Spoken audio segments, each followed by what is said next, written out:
fázi, když se jim rozpojily hadice, takže musí teďka nahnat trošičku ty vteřinky při tom uklízení. Teď to opravdu chce povzbuzování, protože tady jde o hodně. Takže kozoleční honem fanděte rychle, povzbuzujte.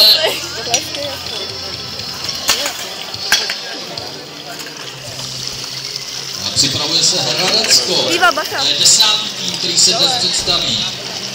Ale stále ještě sledujeme kozolecké borce, kteří chtějí teďka ukrojit potřebné vteřiny.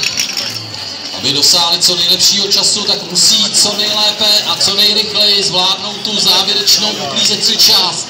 To znamená co nejrychleji shodat hadice a co nejrychleji všechno dopravit na základnu.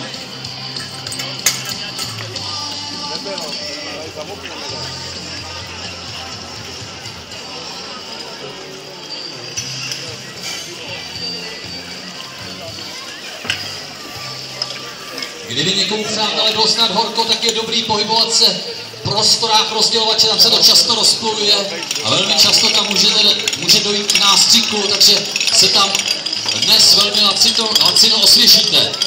A nebo potom je dobré jít za terče, tam nastříkají určitě, takže kdyby se dnes chtěl sprchovat, stačí jít za terče, ale povzbuzujme ještě kozolecké borce, protože stále ještě jejich popust nekončí.